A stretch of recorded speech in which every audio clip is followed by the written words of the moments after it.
So welcome everyone to the second day. We're trying to kick off on time. I'm just going to hand over to the chair for the panel, who is Kim Thomas. Hi, good morning everybody and welcome back. Thanks again to Wits for hosting this, and we've already had some really exciting discussions last night, and so we look forward to more engagement. I'm very happy to be chairing this panel this morning, which is on violence, pluralism and state peripheries. We have three very interesting presentations coming up. Just to explain how it's going to work is that each presentation will be about 20 minutes, and then we will listen to each presentation and then follow that with a session on discussion with some questions and answers from the audience. The first, I'm just going to go by the order, if you guys are okay, how you listed it. The first presentation is going to be done by Desmond Arias. He's the Marx Chair of Western Hemisphere Affairs and Professor at the City University of New York. His research focuses on security and politics in Latin America and the Caribbean, and he is the author of Criminal Enterprise and Governance in Latin America and the Caribbean. He's also widely published in academic journal articles and was the principal author on the United Nations Introductory Handbook on Policing Urban Spaces. Desmond, over to you.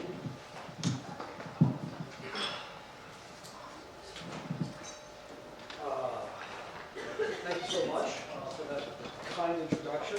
I also wanted to briefly take this opportunity to thank Lucinda, Dylan, and Gugu for sort of the administrative help in getting this together, in putting this together, and also especially to thank Carl and Garth for the invitation here. It's really an honor to be here, and I found yesterday's movie and discussion and conversation at dinner incredibly insightful and interesting and helpful. I'm just appreciative of being here. You guys get the opportunity to hear my first presentation ever on the research that I've been doing in Colombia. So you're a little, it's new, but you'll have to bear with me in that it's a little bit rough, and I'm still sort of figuring out what I'm thinking about on economies of hybrid governance on Colombia's national periphery.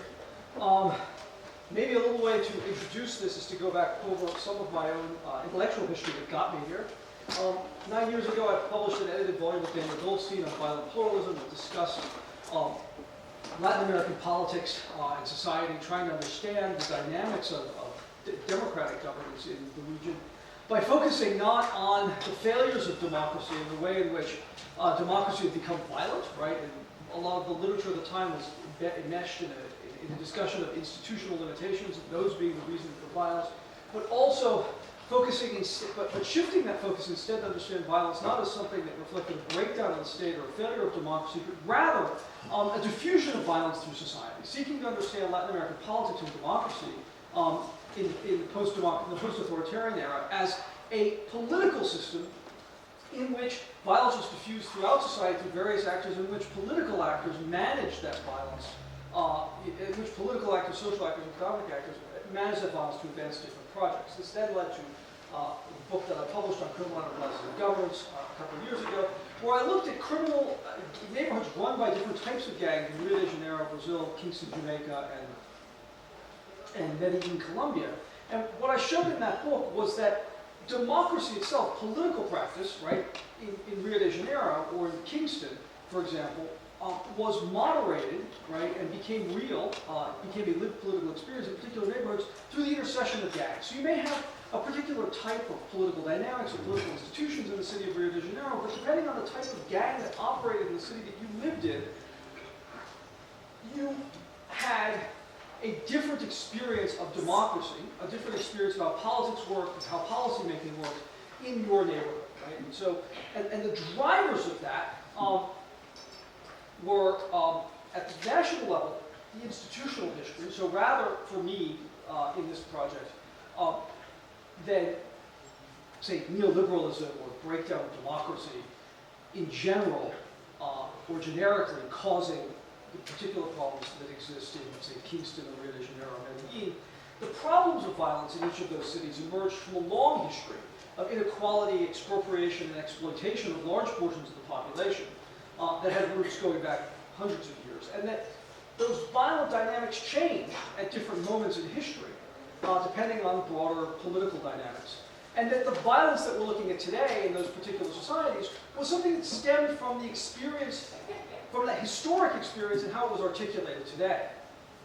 How that violence operated and how politics operated in particular neighborhoods, though, was affected by the urban geography, or the economic geography of particular neighborhoods, how they were inserted into the urban landscape, right? And the relationship between the gangs that existed in those places, the types of gangs that were there, and the state, right? So there was a political hybridity to the nature of these relationships. But there was still some stuff that I was dissatisfied with in this research, some questions that I wasn't able to answer, in particular the question of violent hybridity, right? So one thing I found in all 6 neighborhoods I worked in all 3 cities, pervasively, was that when you're talking about gangs and you're talking about politics, right, control of neighborhoods, you're talking about a relationship between the political system and criminal groups that enabled this and that drove this forward. The state was always present, right? But one nagging question that I had, especially having worked in Rio de Janeiro, is what happens in the countryside, where you have a group like the FARC, the Revolutionary Armed Forces of Colombia, the wealthiest, largest guerrilla organization in Latin America, which avowedly is committed to the violent overthrow of the violent reform of the Colombian political system, right? Does there exist a relationship between the state in those cases, and what does it look like? And then how does it affect politics? So that initiates this new project that I'm engaged in on hybrid governance, where I just did the research in Colombia, and I have a colleague going to Afghanistan to do research later this year, so there'll be some comparative data soon enough, where I was looking for groups where there were more radical differences, looking for greater variation. So I went looking for places where you had guerrilla governance, but also places where you had paramilitary governance, to look at how large-scale armed organizations affected governance and violence in different regions of Colombia. So I did this subnational comparison with the 2 regions that I'm going to discuss now, Urabá in the north, Putumayo in the south, one region controlled by a post-paramilitary organization known as the Urabeños, or the Autodefensas Gaitanistas de Colombia, the other region where the FARC has been pervasively dominant for the past 30 years, roughly, with some important exceptions.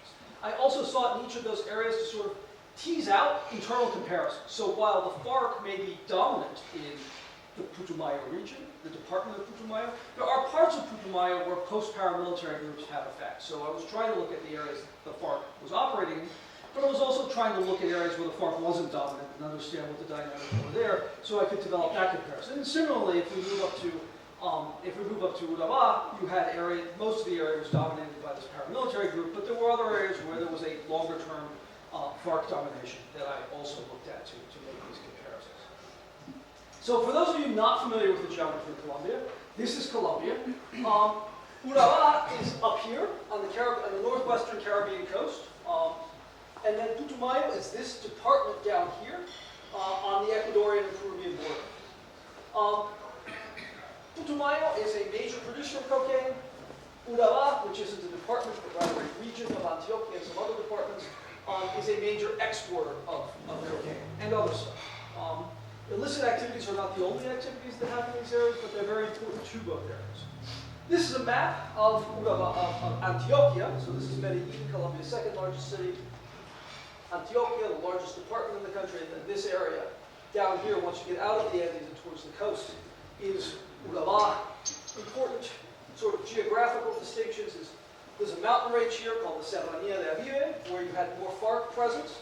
And then here you have the Eje Bananero, which is, I guess it translates to something like the banana belt or the banana axis, where you have large-scale agro-industrial production of banana and palm oil.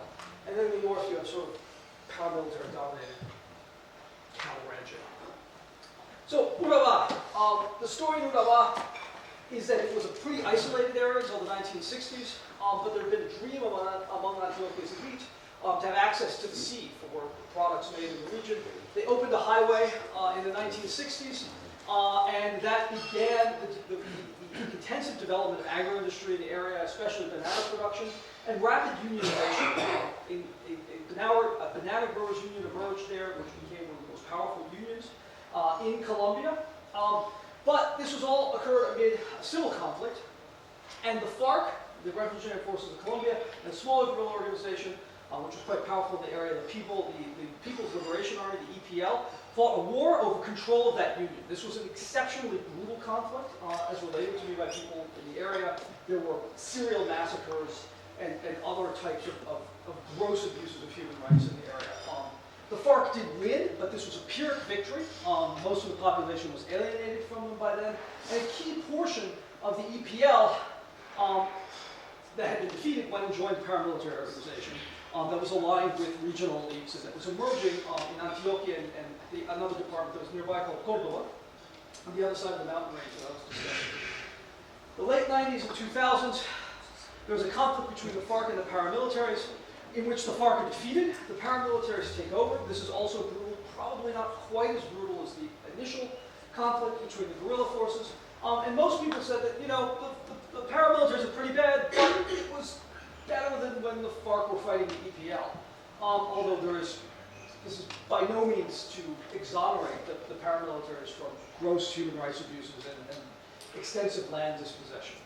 From the 2000s onward, this paramilitary group, the Gaitanista Self-Defense Forces, has governed much of Urabá, with some important exceptions in the mountains where the FARC remained dominant until 2016, 2017.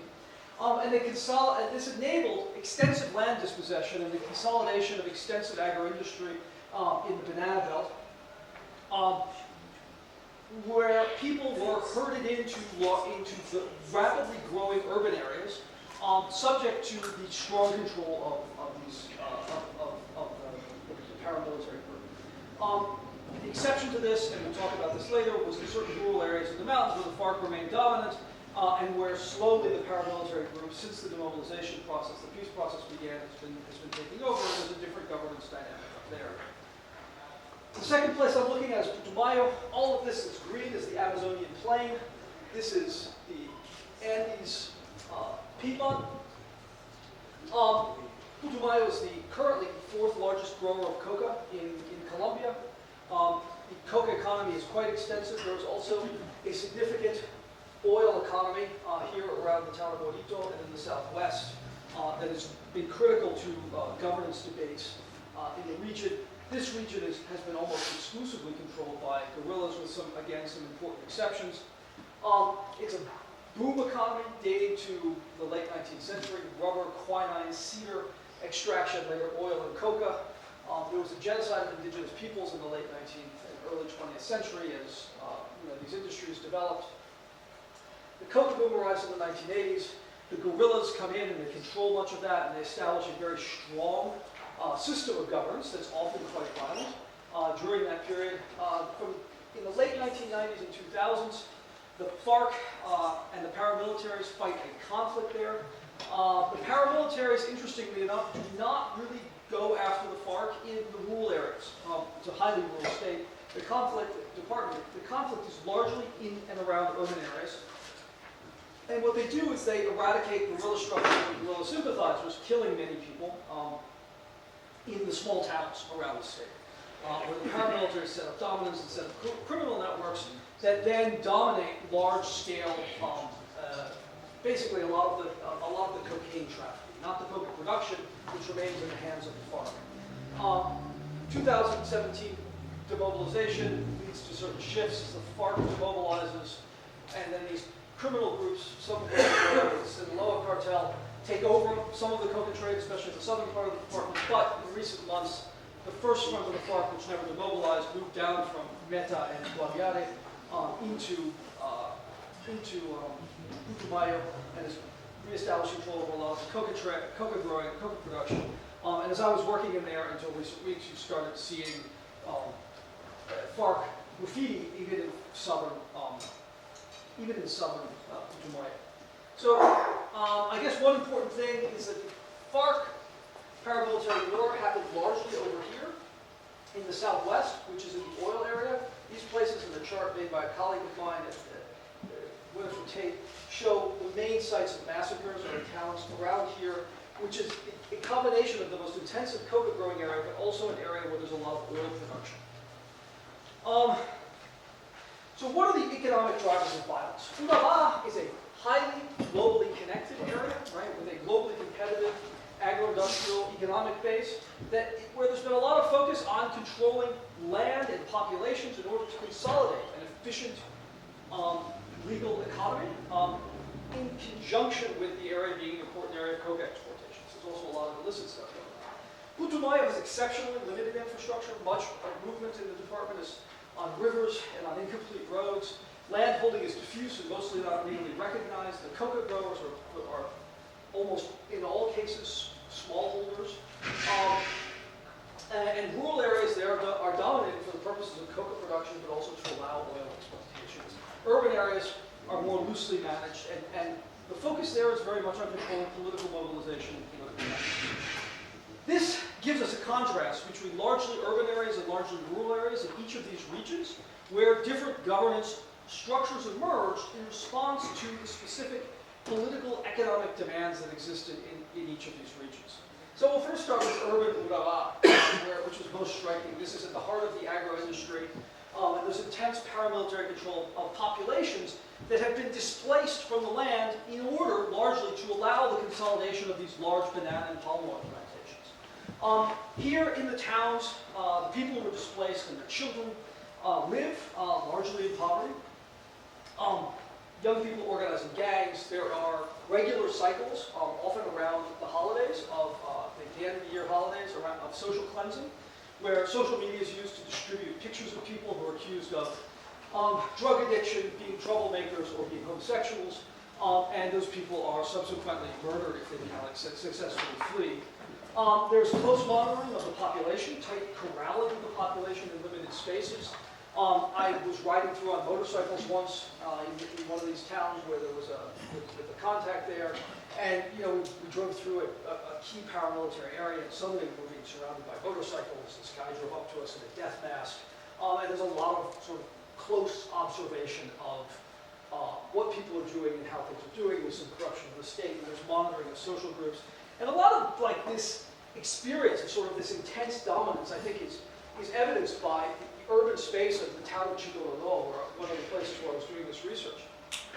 And people are packed into very densely into the urban area. But the urban area abruptly stops. You get to the edge of the urban area and it's just cow pasture.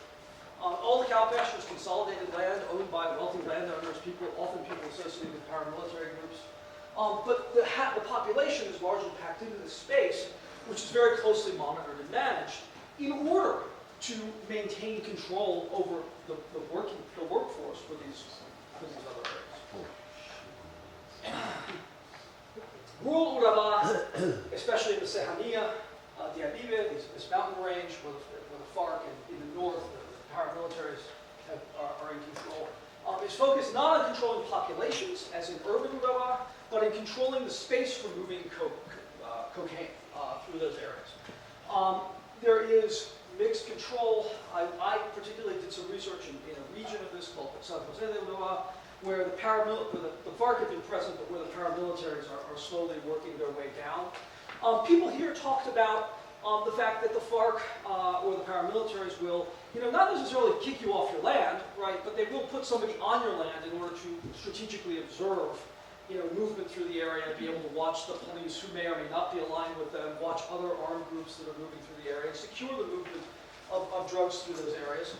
They also very much focused on controlling social organizations. So here, the people in social organizations would complain about saying that these groups were always trying to establish these exploitative and coercive patronage relationships. The criminals would come in and they would offer them money in exchange for different projects they were trying to develop, but also, of course, in exchange for being able to expect loyalty from them in terms of different things that they were doing.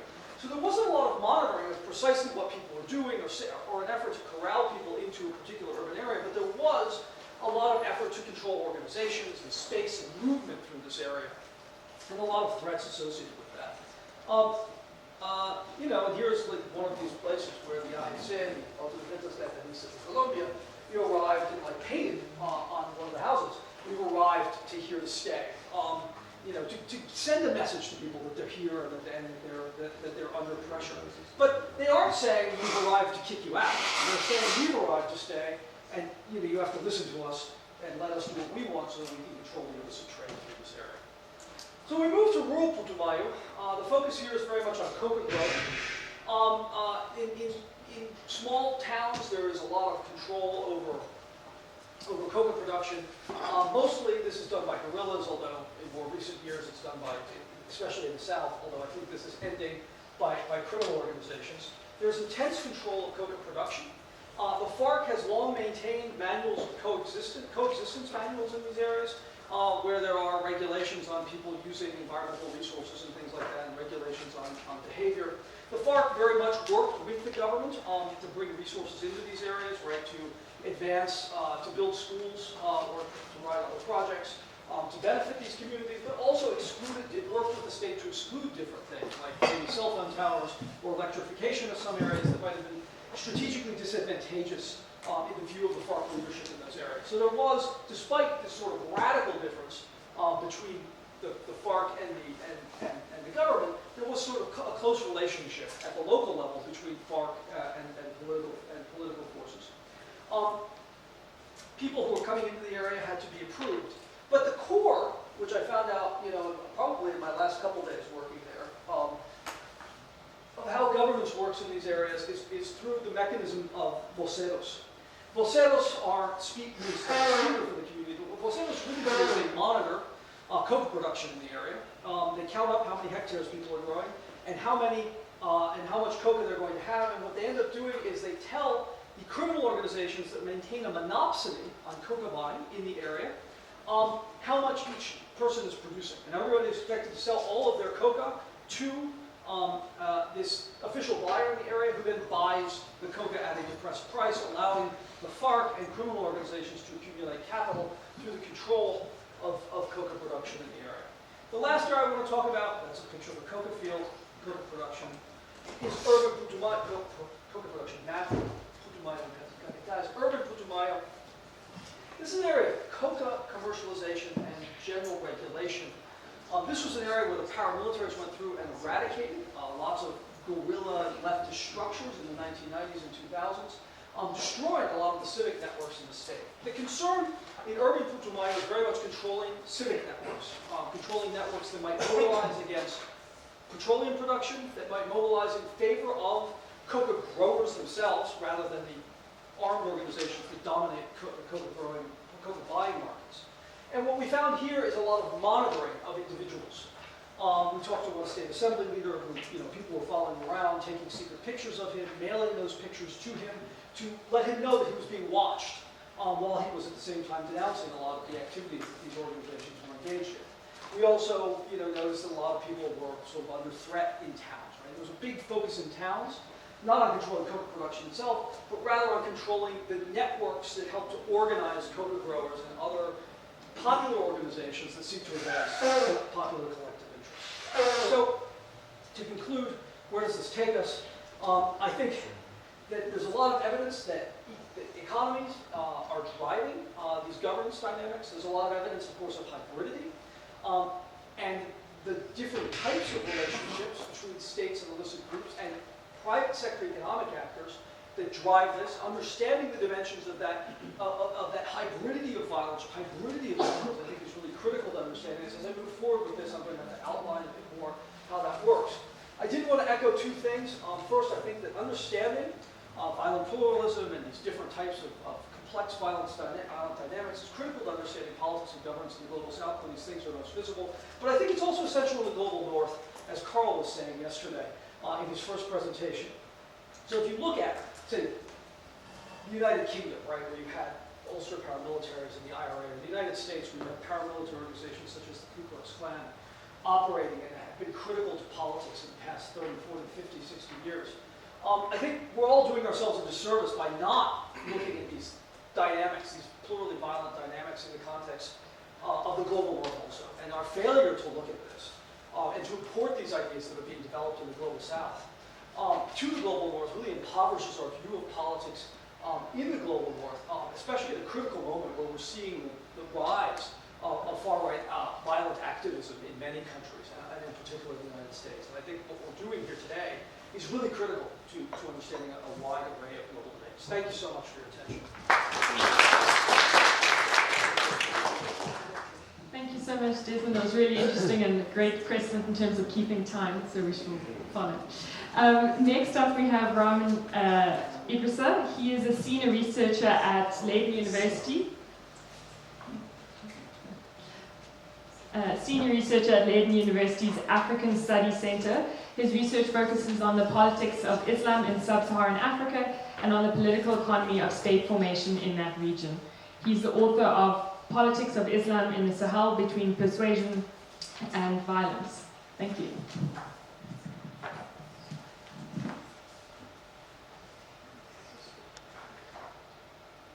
Thank you, and I also want to join Desmond in thanking Carl and Gar for inviting us, and thanking Guru Sunda and you in organizing the logistics of this very important, interesting conversation, colloquium. And I'm also in the same situation as Desmond, perhaps even more so because I'm still actually doing the research that I'm talking about. I'm not even done with it. So what I'm going to present, I changed the title because I realized that I even have less consistent things to say about the legitimacy of violence. So I just changed it to what's up with the troubles in the Sahel. And as you can see, I presented some really kind of early thoughts about this research that I'm conducting.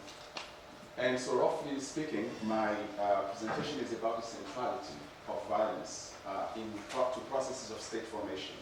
Here specifically in a sub-Saharan context. But I'm really at the very early stage of my reflections on the subject. One thing that I would like to explain from the outset, though, is how my ideas about violence have changed over the course of the research I have been conducting. Our entry point, mine anyway, into handling this concept or notion is that first, there is something that is not violence and something that is non-violence. And secular violence is something that is by definition negative, destructive, and pathological. I wrote a book.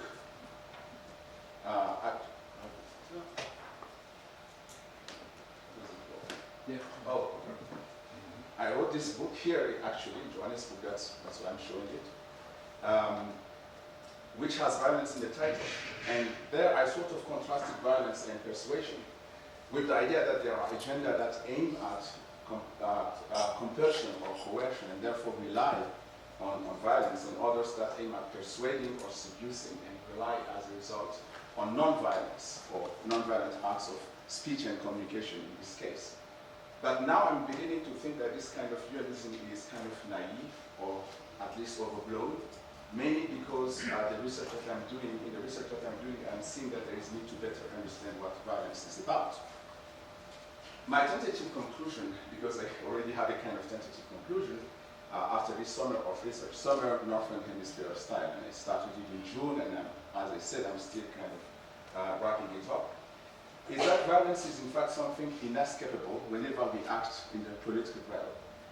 Sort of like currency in the economic realm, in fact as if it were the currency of politics. I am surmising in a way that the true object of politics is into power relations, as political scientists we have been led to believe. But violence, or at least that violence is its basic object in the sense that it is impossible, for instance, to build or wield power without violence. So the idea that violence is essentially negative or destructive is sort of moot. Violence is destructive, yes, but also creative. It's pathological, but also constitutive. Just as it is not only physical, but also symbolic and psychological. So given all of this, my analysis of violence, of things related to and shaped by violence, started to revolve around the characteristics of violence rather than what one might think is its being this moment of anomaly or anomaly. So around ideas of regulated and unregulated violence, organized and unorganized violence, and also the discourses that may develop around any of these forms of violence so as to give them certain social and political effects or to portray them in certain ways in line with one's own agendas. So far, but again this is very sensitive, I see these discourses as discourses of legitimacy, that is of legitimization and delegitimization. For instance, and to return to my focus on state formation, state power would essentially be a form of regulated and organized violence sustained by a discourse of legitimacy. But then, as such, it can be disrupted by other formations of regulated and organized violence, especially if they have attained a certain scale and managed to persuasively develop a discourse of legitimacy, or at least a discourse of delegitimization against the state.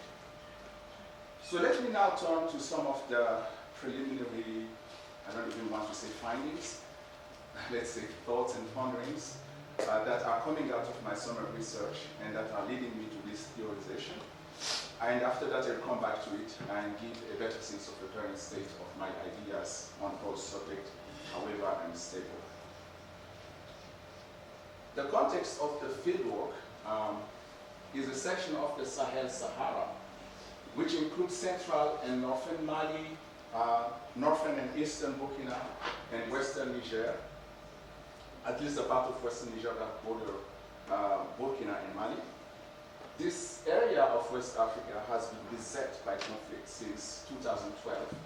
At first, mostly in northern Mali, with some repercussions in border regions with Niger, and then in central Mali and the parts of Burkina that I have mentioned. I'm not sure everybody here would have heard of those conflicts, so I think a quick synopsis is in order. Chronologically speaking, the conflicts originate in the fall of Colonel Gaddafi's regime in Libya in 2011. Following that event, Tuareg men, Tuareg is an ethnicity of the Sahara Desert, who had been in his employ, returned to Niger and Mali, their countries of origin, while in Niger this had no consequence. In Mali, those men soon started a rebellion to create a new state in the desert northern region of Kidal. But northern Mali had been for about a decade the sanctuary of armed Salafi groups, and Salafism is an Islamic political ideology, mostly of Algerian origins. You can see Algeria is kind of the border country of northern Mali. These groups were in fact more powerful than the upstart Tuareg rebels and joined them in the attack on the Malian state.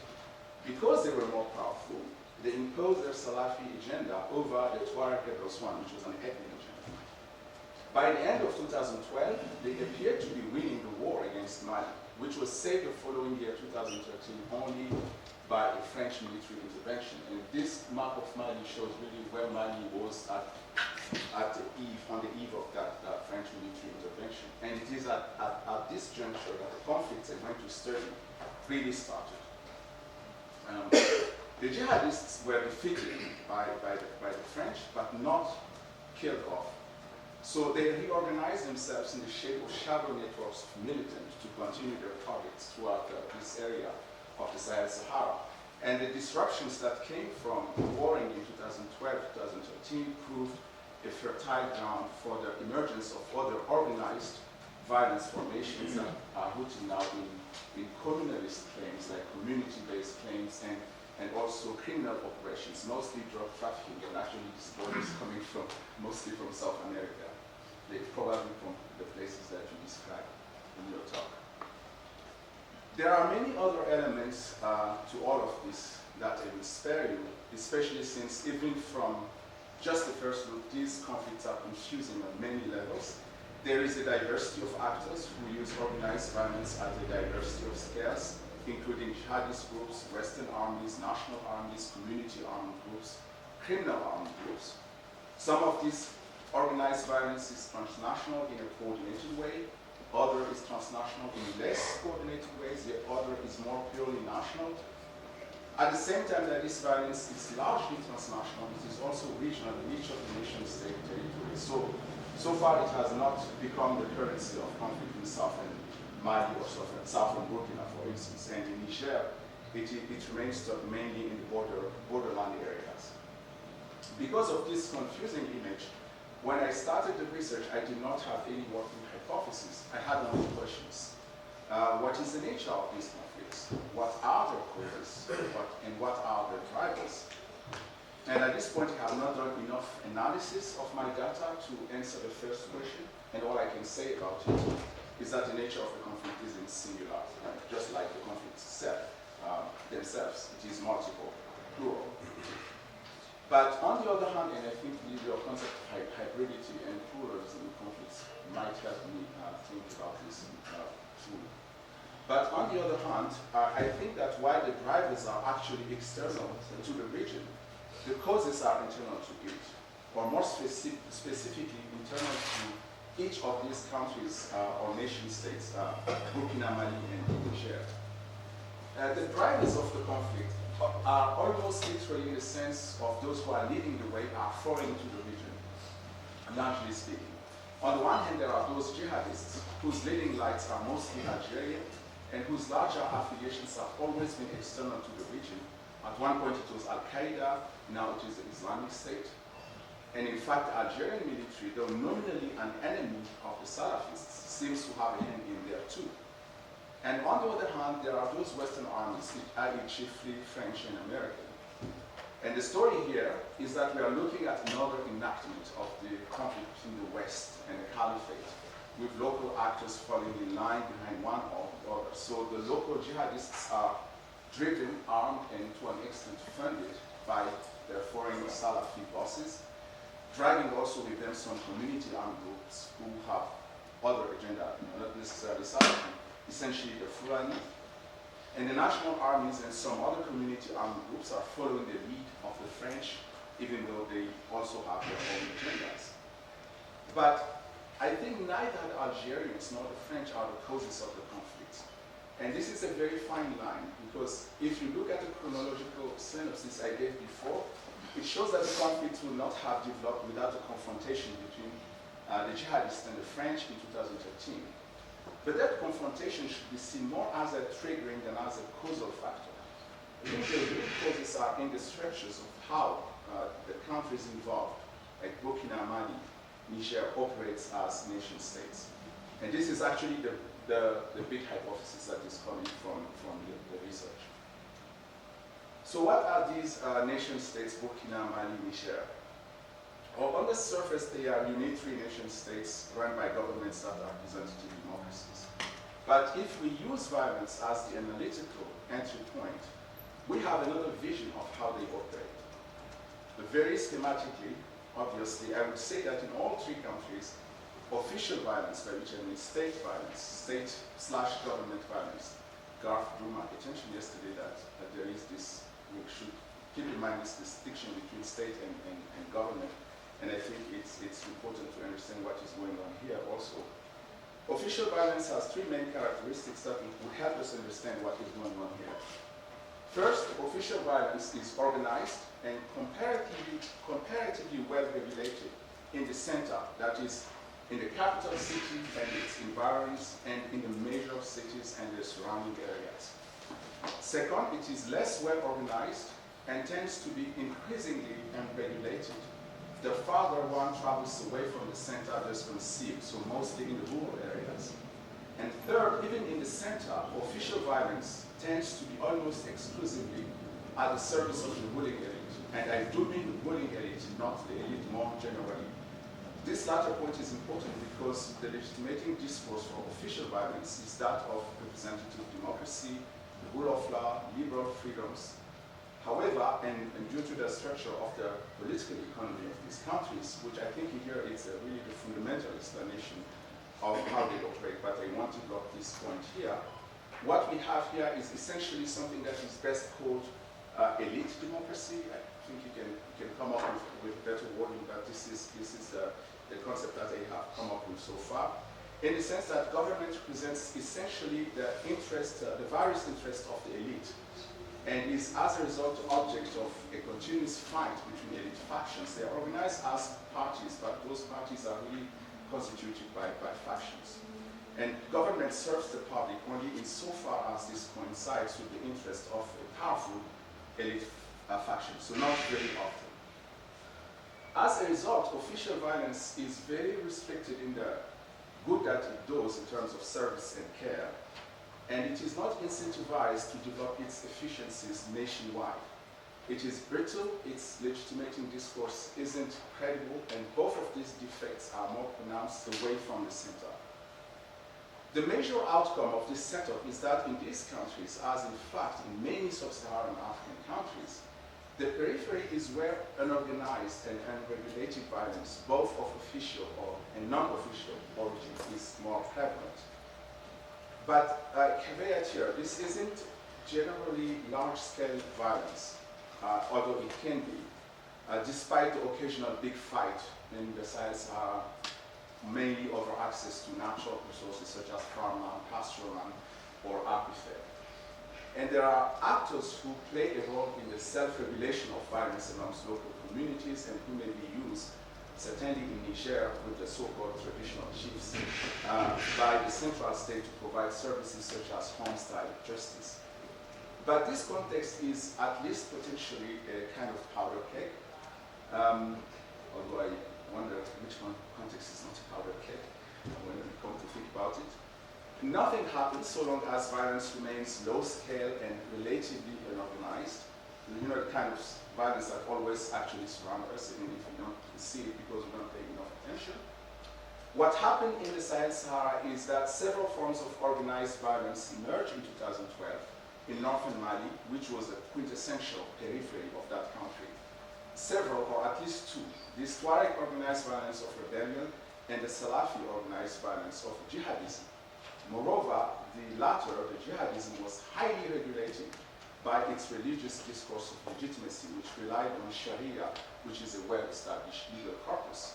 The legitimating discourse of the Tuareg, which was ethnic, did not have such a source of regulation.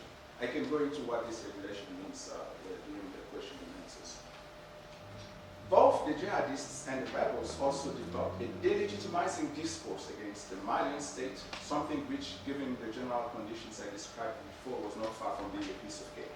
The jihadists rejected the democratic legitimating discourse as ungodly and destructive of the true faith, while the rebels opposed to it the right of self-determination, which could be seen as a greater democratic claim than the territorial integrity which Mali wanted to defend. Of course, in turn, the Malian state and later the Nigerian and Burkinabe states tried to delegitimize these groups by denouncing them as terrorists and bandits. And when you're tired as being terrorists, many things can happen to you without consequences. On the other hand, those general conditions also explain why the conflicts remain confined to regional areas and do not acquire a national dimension. They are peripheral conflicts which are shaped by conditions specific to a given periphery, such as northern Mali or eastern Burkina, especially since the legitimizing or delegitimizing discourses of the adversaries of the state work better in certain peripheries than in others for kind of some objective parameters that exist there but not elsewhere. So I think now my incipient theorization, though still a bit wobbly, makes more sense. What I'm after is what conditions or states of violence like these tell us about state building or formation in sub-Saharan contexts. Max Weber, of course, describes states as the entities that have the monopoly of legitimate violence. But my assumption here is that violence isn't external to states. It isn't something which states can have the monopoly of, but rather something that constitutes or that may conversely disintegrate states.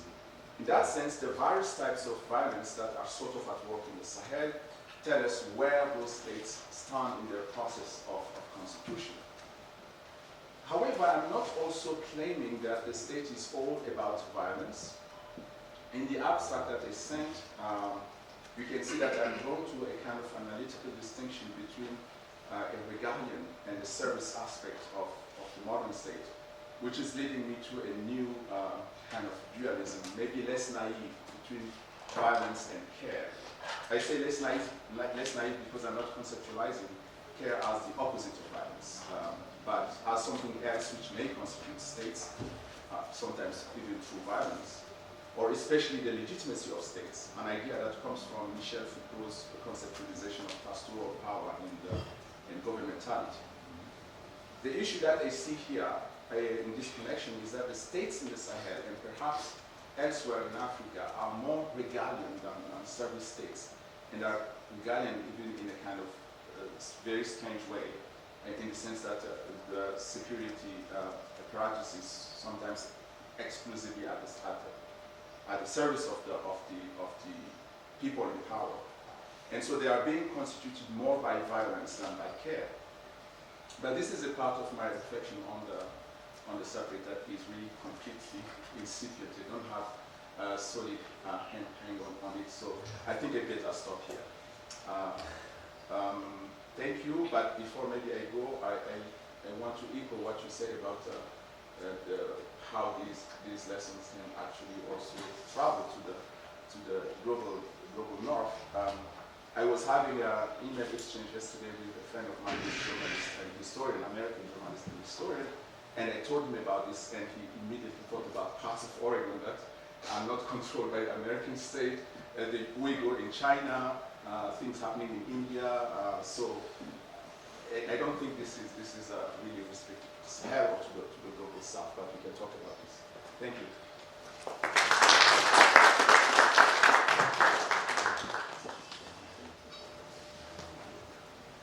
Thank you for another very interesting presentation and also nicely within time. The last presentation for this session is going to be by Aninka Claassens. Aninka has been a land activist for many years, and her work focuses on land rights in South Africa, and especially in the former homeland areas where customary systems of land rights apply.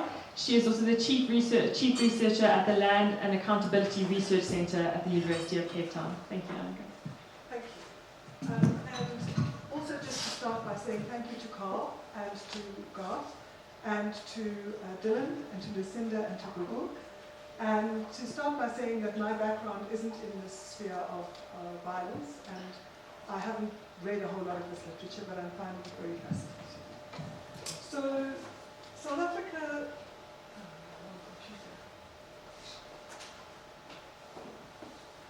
South Africa is the most unequal country in the world, and this is a map of where poverty is concentrated. And the dark blue areas are the poorest parts of South Africa. And those red lines are the former homeland, the boundaries of the former homelands. And what this shows is that poverty maps almost exactly onto the boundaries of the former homelands. Now, here's another slide just showing poverty in 2011 and mapping it on different kinds of poverty onto the former homelands. And what that map showed really is something which is the result of a deep history of exclusion. We're looking at the role that mining played and the role of the native reserves created by the 1913 Land Act. And what I'm going to be talking about are bills and laws that have been passed, bills before Parliament, that re-entrench those boundaries and basically re-entrench two notions that were fundamental to colonialism and apartheid. The first was that black people don't have property rights, that customary systems of land rights don't constitute property rights. And the second is that black people are fundamentally, rural black people, fundamentally tribal subjects, and do not have decision-making powers in respect of land. And what these bills and laws have already done is lead to processes of dispossession and the extortion of tribal levies at an extraordinary scale in the former homelands. And these processes of dispossession have been strongly resisted by rural activists. And a couple of the laws have not been able to make it through. One because it was struck down by the Constitutional Court. The other because it was outrated in Parliament. It was the first and only ANC promoted law that was outrated by ANC provinces. So what are the laws that I'm talking about? And I want you to note that these laws are not laws that were brought in during the Zuma era. They're laws that were brought in during the Mbeki era. And they were all very closely aligned with one another. You have the 2002 Minerals and Petroleum Resources Development Act, which cut black shareholders, cut a black elite into mining, just as the mining boom moved to the former homelands. Just about all our platinum in South Africa is in the former homelands.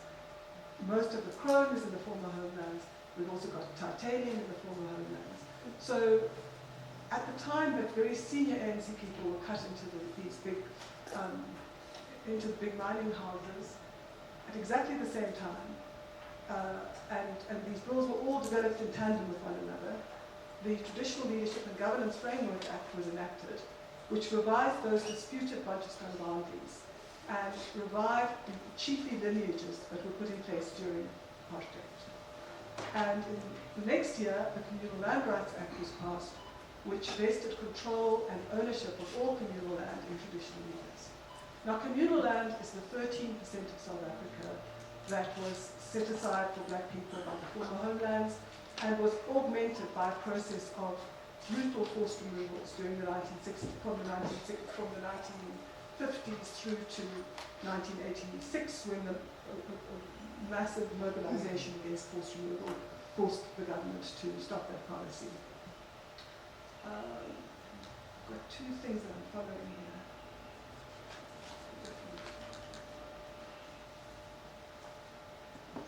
Okay, now along with these laws went another law, which was called the Traditional Courts Bill. And that law sought to give traditional leaders extraordinary coercive powers. It gave them the power to strip anyone of their customary rights, including their land rights. It gave them the power to order forced labor over anyone within their strongly disputed tribal jurisdictions. And basically what happened is the South African Law Reform Commission was meant to develop a customary courts bill to provide for the recognition of customary courts alongside other courts. And they developed this bill in which they said people must be allowed to opt out and use the court of their choice. But the traditional leader lobby said no, people must, within those former homelands, they must all be forced to use only traditional courts. They must not be allowed to opt out. And because of their strong objections, the 2008 Traditional Courts Bill was drafted, in which the explanatory memorandum said it had been drafted in association, in collaboration with the House of Traditional Leaders. Now, while the first law, the Traditional Leadership and Governance Framework Act, had gone through, it didn't give traditional leaders specific powers. There was the Communal Land Rights Act that was going to give them power over land, and it was the Traditional Courts Bill that was going to give them coercive power over people. And there was strong resistance against this, and the Communal Land Rights Act was ultimately struck down by the Constitutional Court, and the Traditional Courts Bill was outvoted. And there's still a struggle to get that Traditional Courts Bill passed by Parliament. It's gone back to its early draconian form, and it was rammed through the National Assembly just before the 2019 elections, as was another bill which we'll talk about. Despite the fact that these laws weren't passed, government has treated traditional leaders as the sole owners of communal land and as having sole decision-making authority, particularly in relation to mining. Because you've had this massive expansion of mining into these areas, and the Department of Mineral Resources has told companies, it's told the Chamber of Mines, do not deal with people, deal only with traditional leaders. And this is fundamentally contrary to the South African Constitution. Section 25(6) of the Constitution says a person or community whose tenure of land is legally insecure as a result of past racially discriminatory laws or practices is entitled, to the extent provided by an Act of Parliament, either to tenure which is legally secure or to comparable redress. And Parliament must enact the legislation.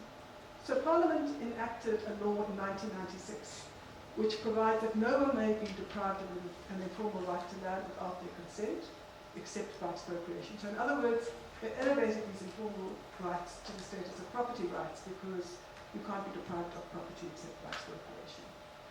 And the definition of Informal Land Rights Act includes all the land in the former homelands where people were denied ownership of land, even in instances where they actually purchased the land, and there were a lot of land purchases in the former Transvaal. So this short little act was enacted 2 pages as an interim measure to provide protection pending long-term legislation that would have given, would have confirmed people's underlying land rights. We had a land rights bill in 1999 which said that the people who have inherited and used land over generations are its rightful owners. The law must be brought in line with the practices of custody systems of tenure.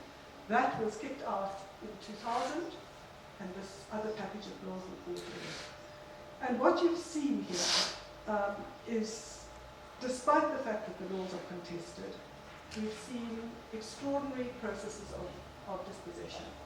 Here is a lease signed this year by King Ndamase of Western Condoland, and he signs over 30 kilometers of land, north and south of Fort St. John's, and he agrees to clear the land of all the people living on it, and this is highly densely settled rich agricultural land, in exchange for a rent of nearly 1 million rand a year.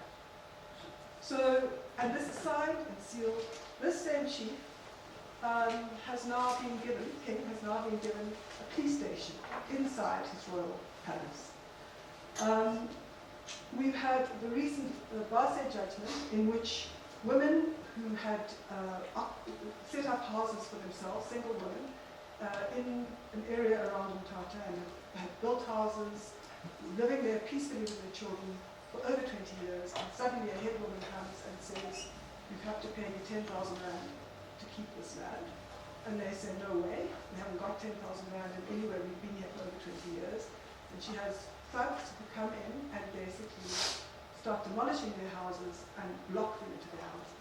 They report these things to the police simply refuse to take the matters up. They go to a traditional leader in another area, and he says, if you don't get this into the High Court, you will never be able to stop this. And this is something that's happening in every single province.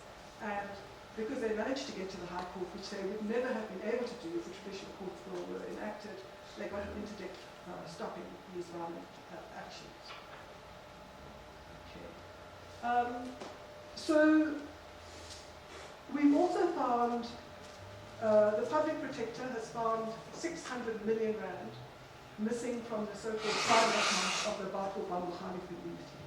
They're the people who bought Wonderful, which you saw yesterday. They're the people on whose land Lonmin has been mining, and yet their ownership of the land isn't recognized, and the land is treated as tribal land, and money goes into a tribal account,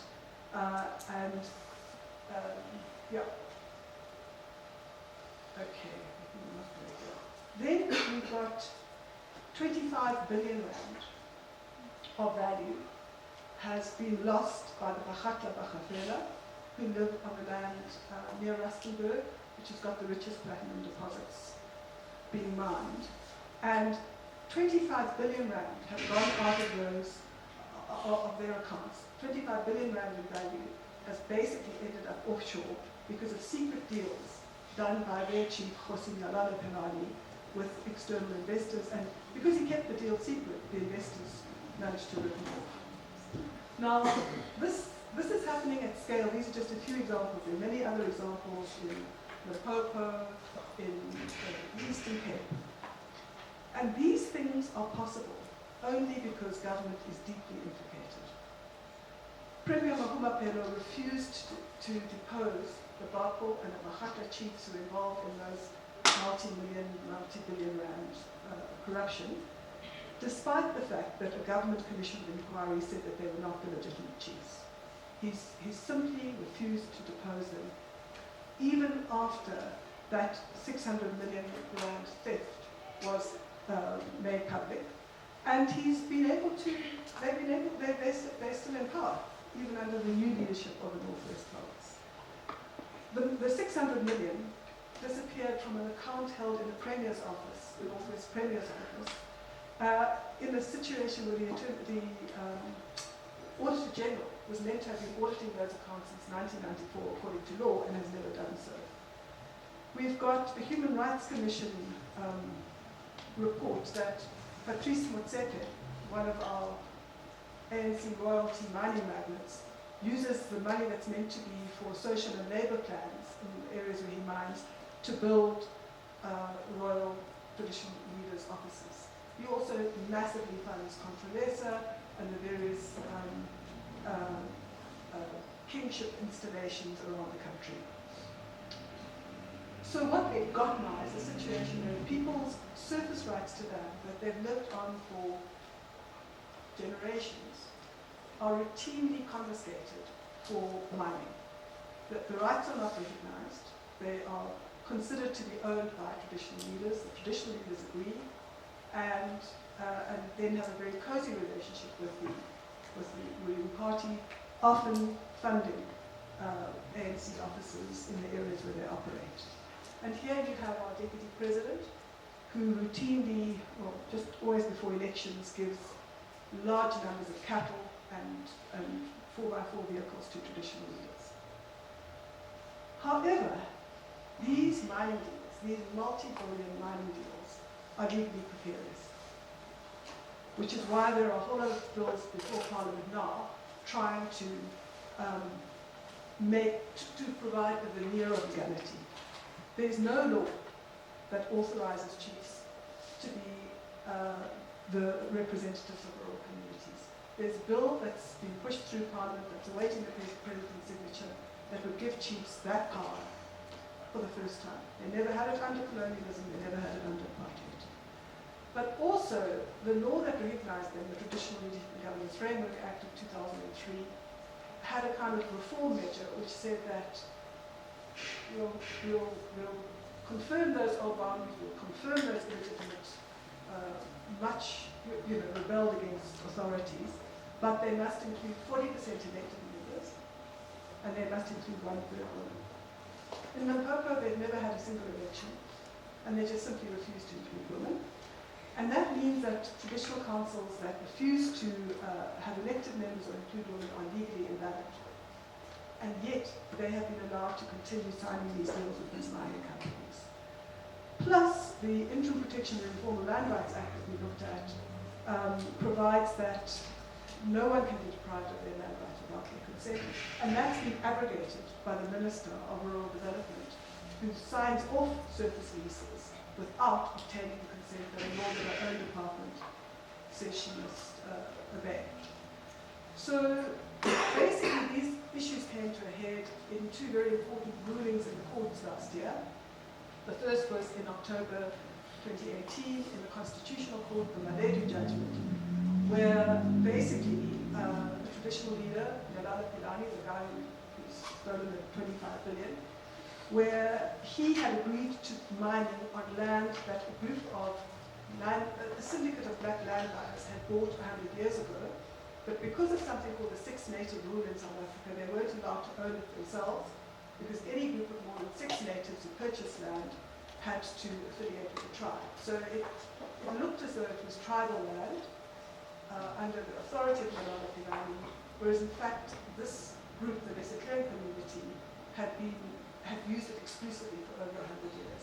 Anyway, Yalala Pilani signed a consent to the land going over to the mining which he controls, and people refused to leave, and so they went to court to get an eviction order against them.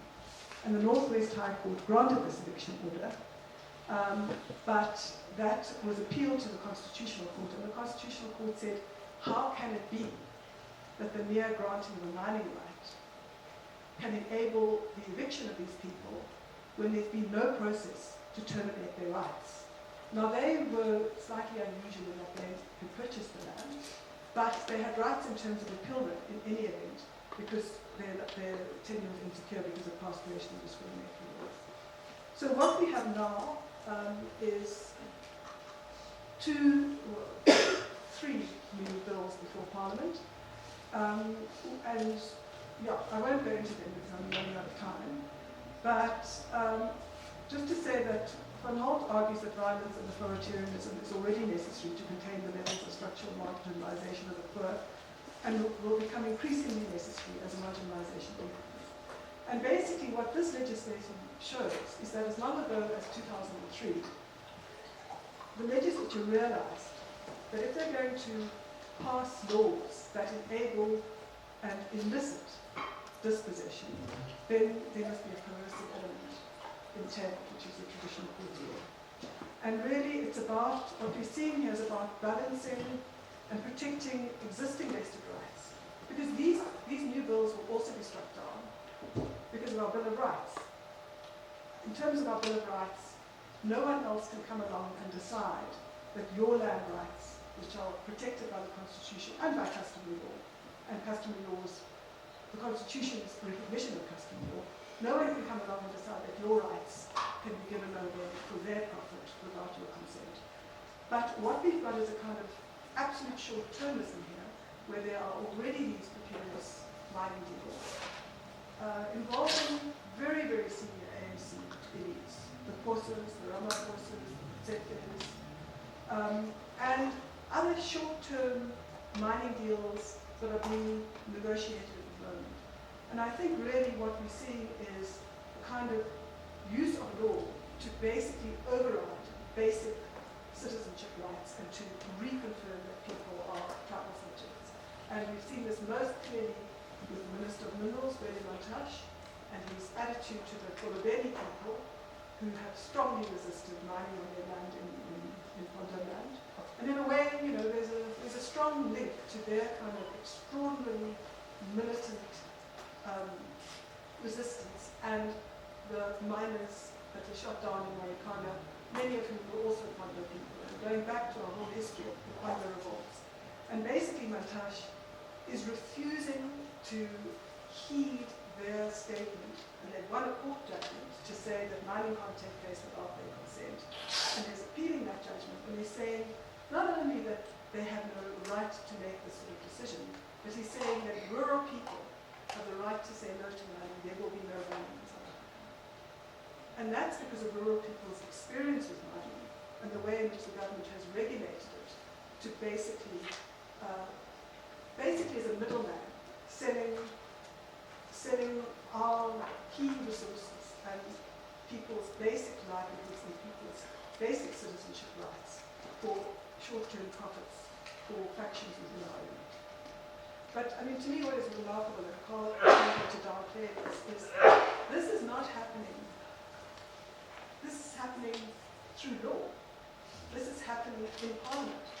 The terms of the laws are coercive. So it's quite extraordinary. I mean, we're in a much less unstable situation than those that you have described. But we are reaching for law yet again, just as the colonial governments and the apartheid governments did, to kind of legitimize violence and dispossession.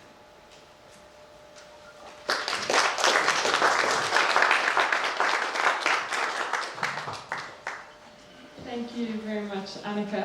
We're now going to open up for questions from the audience. We'll work at about 3 questions and then response and continue on that. Are there any questions? This gentleman here. Further questions at the back, maybe? Okay, thank you. Okay, thank you for the brilliant presentation from all the speakers. I'm breathing hard because Anika's presentation is really depressing. I thought Marikana's movie was depressing yesterday, but you know, your presentation really. I'm sorry, we just can't hear very well here, despite my time. Okay, I'll it's off. Yeah, it's off. Yeah, okay. It is off. And I was saying, the last speaker's presentation is really, really depressing. I thought yesterday's movie about Marikana was depressing, but today, you know, I went to the next level in terms of really, really, really in touch emotionally. But maybe the question that I have for you, it's a simple question. As a researcher, what else can you do? You know, you just do research, come and publish it, and come and talk to us here, and then what? Can you recommend? Can you know, what else can you do as a researcher? So that's the question that comes to you. The question to the first speaker, if you have to plot, you know, the FARC history in some sort of a graph, how would it look like? In other words, when did it start? You know, when were the highlights of FARC activities, and when did they go under, and perhaps the reasons that goes with that as well. Okay, and maybe the same question goes to you in terms of if you have to update your research today, what would you add on? If you have to rewrite and update your book, so to speak, what else would you add into your book? So those are What the book? Yeah. Well, your research book. I thought maybe your research in your book goes hand in hand. Maybe clear that if I misunderstood you. I thought your book is based on research.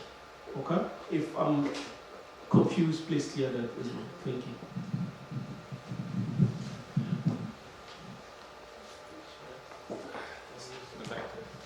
Thank you very much for the presentation. My questions are very brief. Actually, I have one question. To the second presenter on the Sahel. Can you hear me? Okay. Because my question actually is, I wanted to make a conclusion in my head about the Sahel wars, because I think with the Colombian FARC wars, I understood that the whole thing is about economic benefits. But I wanted to understand with the Sahel, is it all the Salafil and, okay, the Tuaregs are different, but I think you said that Salafis and all the relationships they're making with the ISIS or Al-Qaeda at one stage, it's all about instituting the Islamic state or belief. Is that all about it? I just wanted to understand, because I'm just trying to make a summary in my head. Thank you. We have one more question in front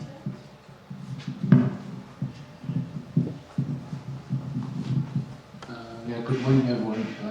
My name is Thabo Lesoro. I do ask this question in my own capacity. I seek to be educated a bit about some of the inputs. So my first question relates to the presentation about Peru, from the first speaker, presenter. You just mentioned two cities within the discourse of your presentation, articulation, but then it was the city on this, on the right. But you mentioned an issue of infrastructure being a cause of concern. I do share similar sentiments by way of theme and subject. But I want to ask you, what were you articulating about infrastructure in that slide? My second question to the second speaker is, the last speaker now, Aninka, thanks for your presentation. I think I quite learned quite a bit. But in as much as your presentation talks to the three bills between 2002 and 2004, I think I can interpret that they belong to two departments. Those two bills. And what is your confidence about the nature of those bills in 2019? Do you feel like they're adequate? Do you feel like they're passive, that they need to be reviewed? And what elements? What would that entail? What elements would that entail for you? Yeah, so I mean, there are other stuff about there's three other items on new bills. But I'll take that into offline. Yeah, sure. Thank you so much. Those are my two questions. Can we just have some response quickly, and then we'll do another round of questions. So can I ask the question for the guy from Sahel? Sahel, sorry, brother. I wanted to ask you a question about your presentation about the Sahel. Can you just give us a short snippet about what is the demographic of youth within the region that you spoke about? I don't know if your research points to this in terms of demographics and stats, but can you give us an indication of what the youth demographic within that region? Because I think in some of the things you articulate about religious or lack of religious diversity or framework for kind of like how people interact through interfaith cultures. But just the simple question about the demographic, the youth demographics, Thank you so much. Correct?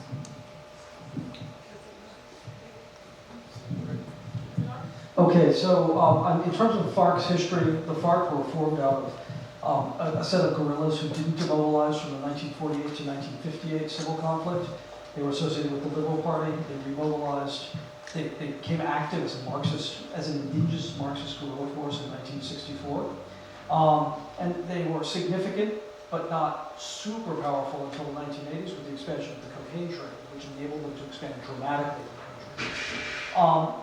In the 2000s, they were confronted with a government that began fumigating the coca crops and supported actively paramilitaries that engaged in a wide set of atrocities, not that the FARC hadn't, and that sort of diminished their scope and sort of set up the peace process that began in the 2000s under the latest president, Santos, and it came into effect in 2017, but then Santos' opponent was elected president. Someone who disagreed with Santos was elected president, he sort of has washed his hands of the peace accord, which is why, especially in the South, the FARC are expanding again. So that's sort of a brief snapshot. I can talk to you more detail, but the history of the FARC is extremely detailed and extensive.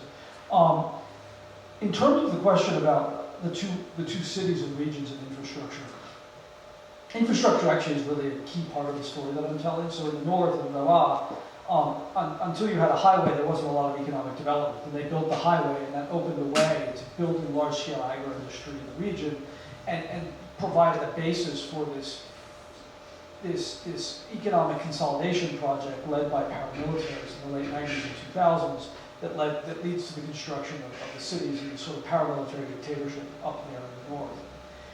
In the south, in Putumayo, the infrastructure has always been extremely weak. There is a road network, but it is very limited. The government doesn't appear to have much interest in developing a robust road network. The Andes sort of lie at the edge of the department, right? There's only one road across the Andes there. So cities that would be maybe 2 or 3 hours from other important urban areas are sort of cut off. You have to go 12 hours around certain parts of the mountains to get between them, which limits economic development, legal economic development in the area, right? So you can't grow bananas or plantains profitably there to compete with Ugala because it takes you 12 hours to get things to a reasonably sized market. So what's left is the illicit trade. Now, to be 100% honest, this isn't necessarily that bad because if you had lots of open road networks, you would also have extensive deforestation of the Amazon. So, there are sort of two sides to this question, but if you're a peasant living in the area, it certainly limits your economic options. It also provides additional space for groups like the FARC to come in and engage in governance of the coca trade. So without a robust infrastructure, that means that sort of you have this area with difficult access where the primary sources of economic development are either going to be illicit economic development or, in this case, oil, where there is actual infrastructure because there's a trans-Andean pipeline that takes oil out. So the only real infrastructure you have, solid infrastructure, is this pipeline that they've set up to get oil out. But in terms of getting legitimate, legal agricultural products out, it's exceptionally difficult, right? And so people there who aren't in the oil industry, turn to illicit products to survive. Oh, yes. Okay, the question about updating the research. Well, the present research cannot update it because I'm not done with it yet. However, I would have probably written the book itself, which came out in 2017, a bit differently now with this new conceptualization that I'm making about violence now. So that would have been something maybe that would be different about the book, how I understand violence. I'm not sure exactly how. I don't want to go into it now because it would be a very long response. Maybe we can have that as a conversation between ourselves, but because many people also do not have the knowledge of the book that you have. But yeah, it would be a slightly different book, I would say. Regarding the claims behind the conflict, this is a good question. I didn't want to go into all the details because it would have been a much longer presentation and probably a bit more confusing because of the many different actors that are there. But as I explained when I was making this synopsis, the part of the conflicts that I'm really interested in are the ones that developed after the defeat of those Salafi armed groups. The Salafi armed groups' most open agenda is to institute the Islamic rule of law, which is Sharia.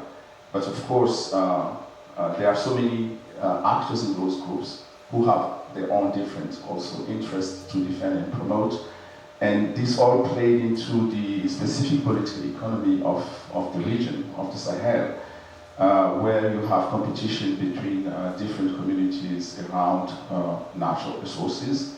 The Sahel-Sahara is a very arid region where water, for instance, is a rare and very valuable commodity, where you have people herding communities, pastoral communities, and nomadic, mostly nomadic or semi-nomadic, and then you have also agriculturalists.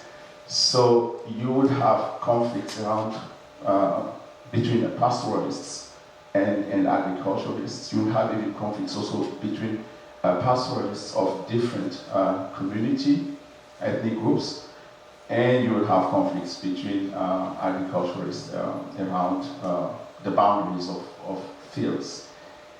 But the thing is, all those conflicts have always existed in the region, where in the past managed, so to speak, by the state, by community leaderships, by those traditional chiefs in Niger. They don't have the kind of power that we described with the traditional chiefs in South Africa. They cannot lease land to foreign corporations, but they were really kind of used a lot to manage conflicts. So the reason why I started this research is why this way of managing conflicts did no longer work after 2013. What happened that made it so that it no longer worked? So I don't think it's just those claims, those community claims, important that they are in fueling the conflict, that are the cause of the conflict. That's why I didn't go too much into them, although I will do that eventually, of course, when I write a paper about this research. Regarding the youth, yeah, of course, I mean, probably half of the population is below 15 years. In 15 years, or half of the population in all those countries. I don't have the statistics in mind, but that's not really unique. That's not unique to the Sahel. You see it in many sub-Saharan African countries. I don't see really the connection between these demographics and what is happening there. I know that in the literature there are many people who try to establish connections, especially if you have lots of young male,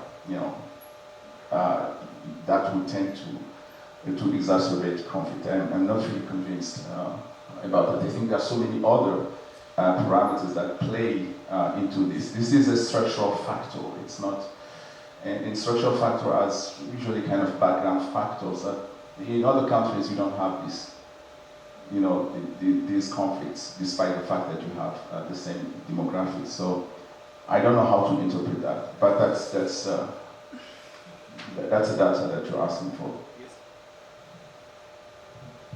Okay, so I'm going to start with the second question and then come to the first one. So in terms of these 2019 laws, the one is the Traditional Courts Bill, and that is flagrantly unconstitutional.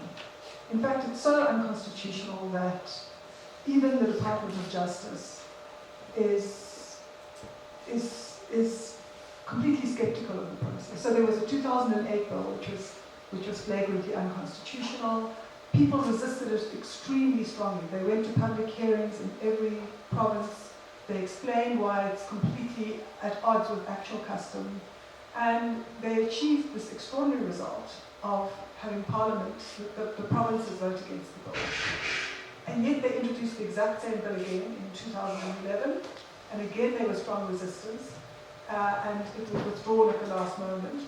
And there was a process then of negotiating with the groups who had objected to the bill. So there was a process undertaken by the Department of Justice where they did something called 5-a-side, and they brought in 5 strong civil society women and 5 traditional leaders, although the traditional leaders group expanded to about 45, and the 5 women were there. And they came up with an alternative version which allowed people to opt out of these courts.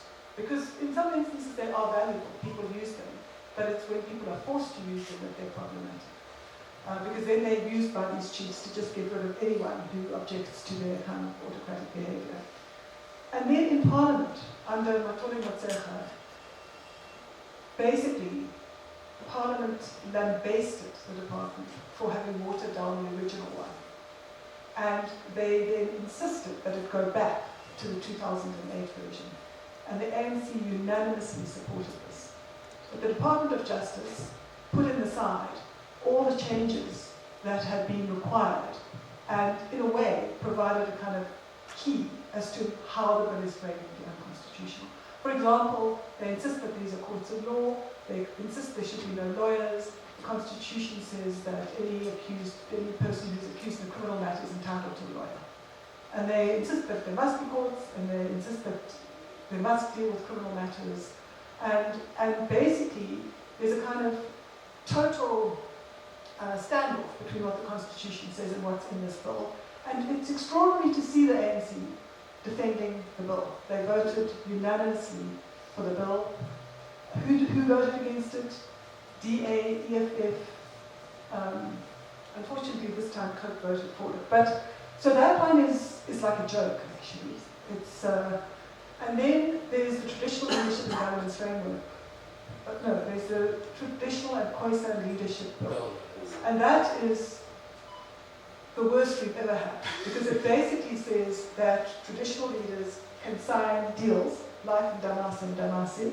Initially, it said with no consultation, but then because of the Maledu judgment, this incredibly hard-fought legal constitutional court judgment, which said that the Interim Protection of Land Rights Act must apply, which provides that the people directly affected must be consulted, they've amended that to say there will be some consultation. It won't be with the people affected, it will be with the tribe, notwithstanding any other law. So they're trying to exclude IPILRA, and they're trying to override the Constitutional Court's judgment. So that is a law that's also very flagrantly unconstitutional because,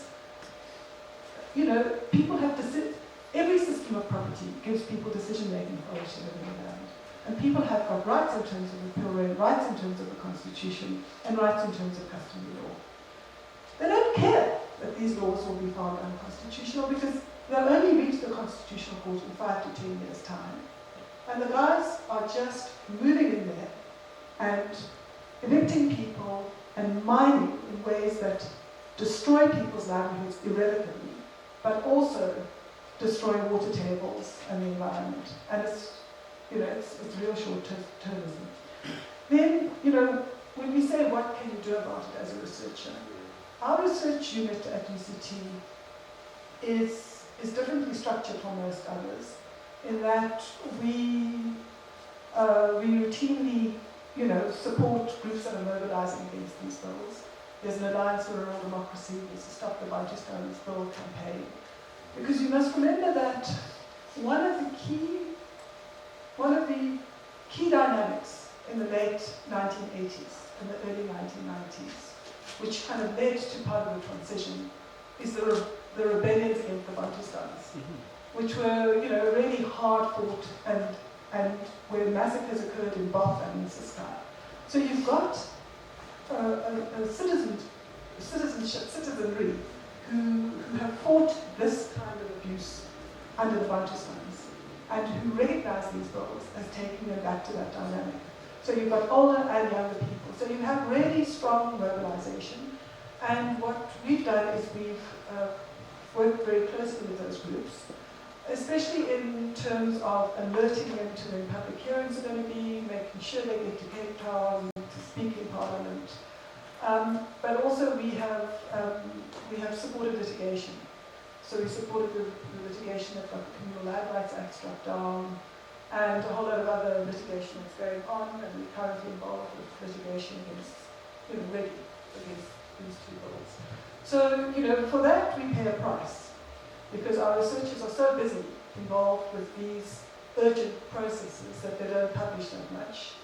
And although parts of the university, acknowledge this work as work that has a big social impact, other parts are just on our back all the time saying, where are your monographs, where are your, and we can say, here are our affidavits, but we can't show the monographs.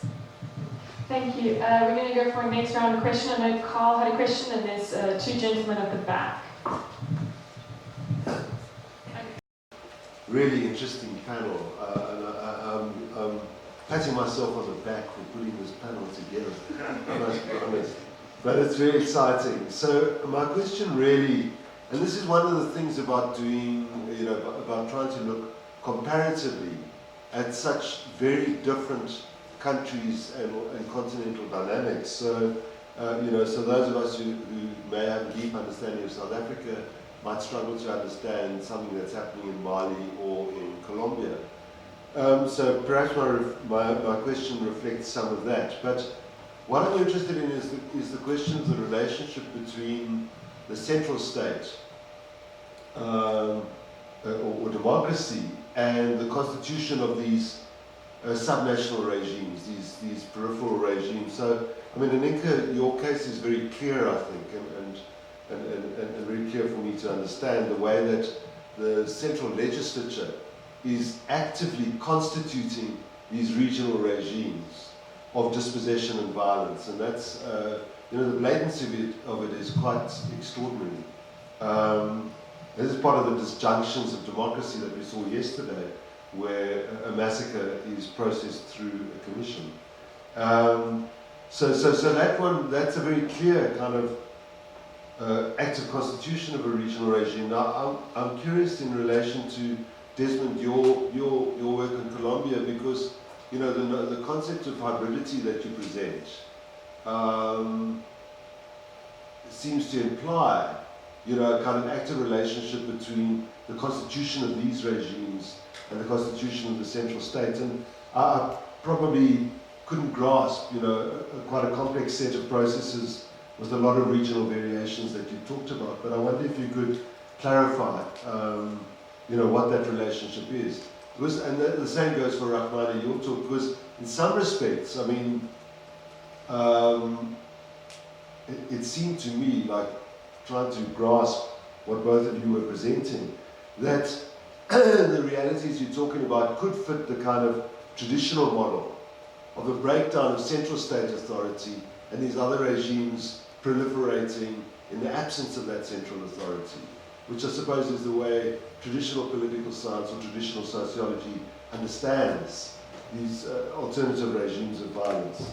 But it seemed to me that in your conceptualizations you are suggesting something different. So I'd be curious if, to know more about that and see what the relationship may or may not be. Thanks.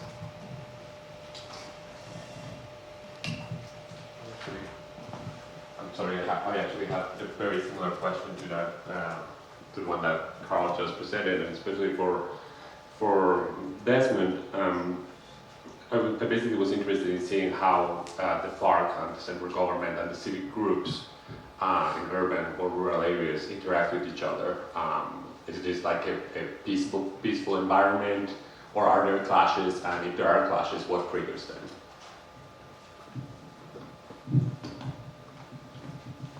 Hi, hello. I'm Victor Monique from SWAP. I've got a question for Rahmane about the Sahel. I don't know if I heard you correctly. It sounded like you contrasted basically the ideology of the Tuareg with the Salafi, and what interests me is the implication that if you don't have a strong ideological framework, your power is brittle.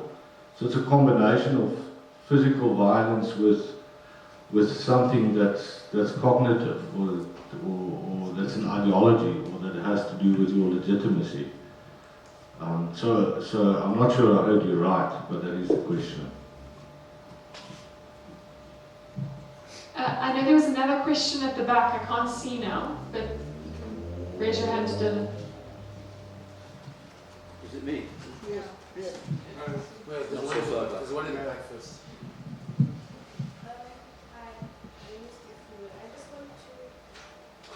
We can. No.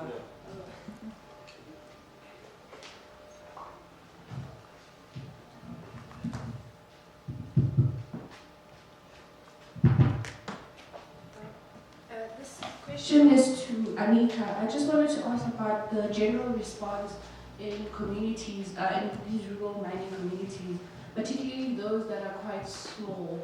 And what is the general response in terms of resistance, especially with regards to the legitimacy of chieftainship and how they deal with these mining deals?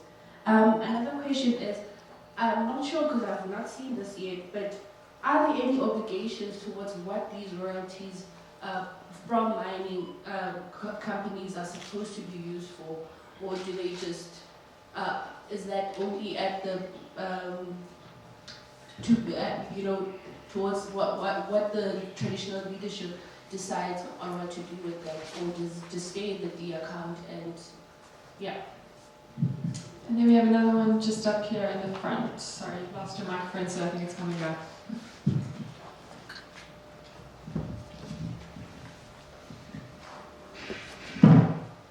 Thank you so much, and thanks also to the panel. Really enjoyed that. One of the things which I'm sort of trying to grasp for myself really is the extent to which the so-called war on terrorism and the building of strong states and the way in which more resources are put into military spending and so-called defence and related intelligence spending and those sorts of things, and how those resources are increasingly finding themselves in the hands of those who are supposed to be the protagonists. Let me just give a little example of something I came across personally. And that was, I hope there's somebody from Nigeria here, but it recently emerged about 18 months ago, and I was in Nigeria at the time, working with the trade union movement there, that here you have a war against Boko Haram. The military demand increased spending to fight this war against Boko Haram, and then it emerged that 24% of the increased spending to the Nigerian military went directly to Boko Haram in a corrupt deal between military officers and the leaders of Boko Haram. And that can't be unusual to Nigeria. It can't be. Because it's the same types of dynamics, and what our friend was saying from Colombia about the grey areas that exist of maintaining some sort of new status quo, if you like, must involve the transference of significant resources from the state to the very forces which the state is supposed to be controlling.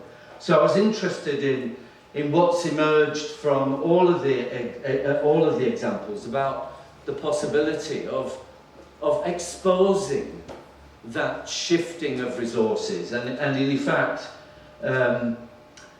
sort of exposing the grey areas of informal redistribution between military elites and the very people they're supposed to be fighting. Thank you. We'll hear from I don't know if that made any sense at all, but I hope it did.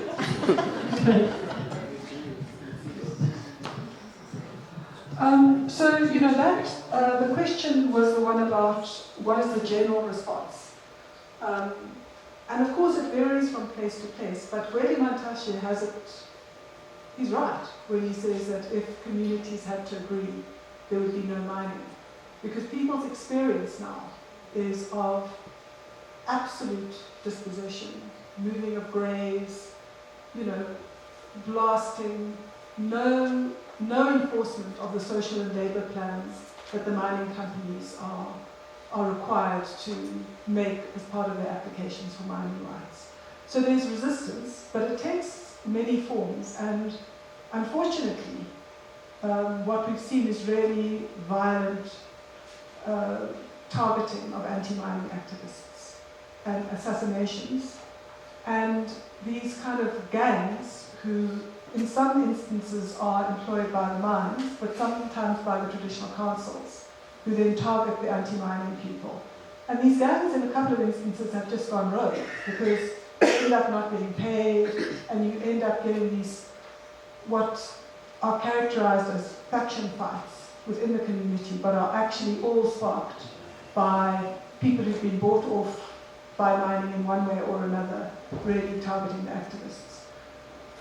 Unfortunately, the resources that come in with mining enable the mines to buy off key people. And, you know, they time and again, the chiefs, the very chiefs that are given the sole authority to agree to mining are actually, you know, the actual managers and shareholders and owners of the mining companies that people are opposing.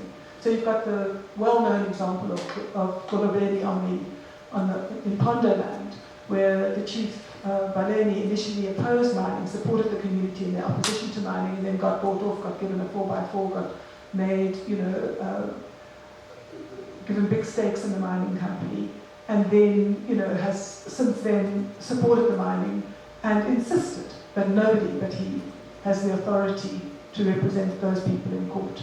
And, you know, that Golobeni victory was a very important victory in that case. They are unusually united and unusually strong.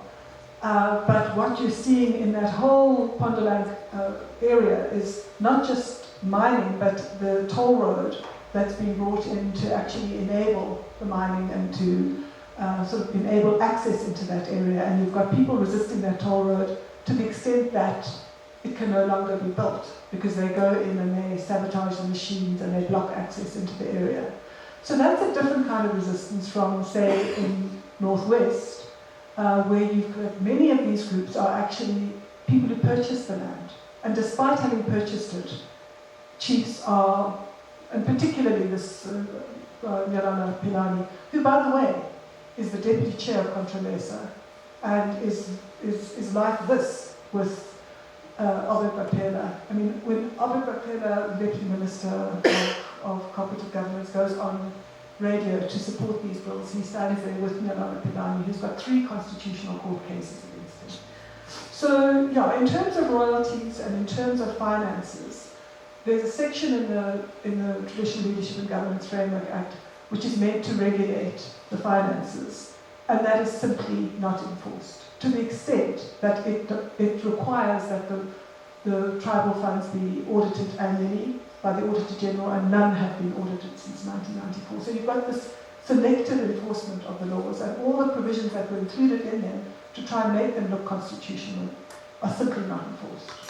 There's a big commission of inquiry, the Baloy Commission, is going to come out, shortly to come out, to really talk about where that 25 billion went. And what we've got is a complete lacuna, because on the one hand you've got company law that requires all sorts of forms of accountability, and on the other hand you've got customary law, which we would argue also requires accountability. But these guys are operating at the intersection of the two systems, and thereby avoiding any of the sanctions of either. Yes, the story of dispossession, this is something that I did not focus on in my talk, but it actually also exists in the case of the Sahel. I think maybe Mahmoud, when he makes his presentation in Burkina, can go deeper into that. But for instance, in Burkina, in the eastern part of the country, land was appropriated but this is by the central government, not by the chiefs, and people were actually moved and expelled from their land to create hunting reservations. This happened in Burkina, in eastern Burkina, in northern Benin, and because people did not want to move, then private security was hired to basically move them by force.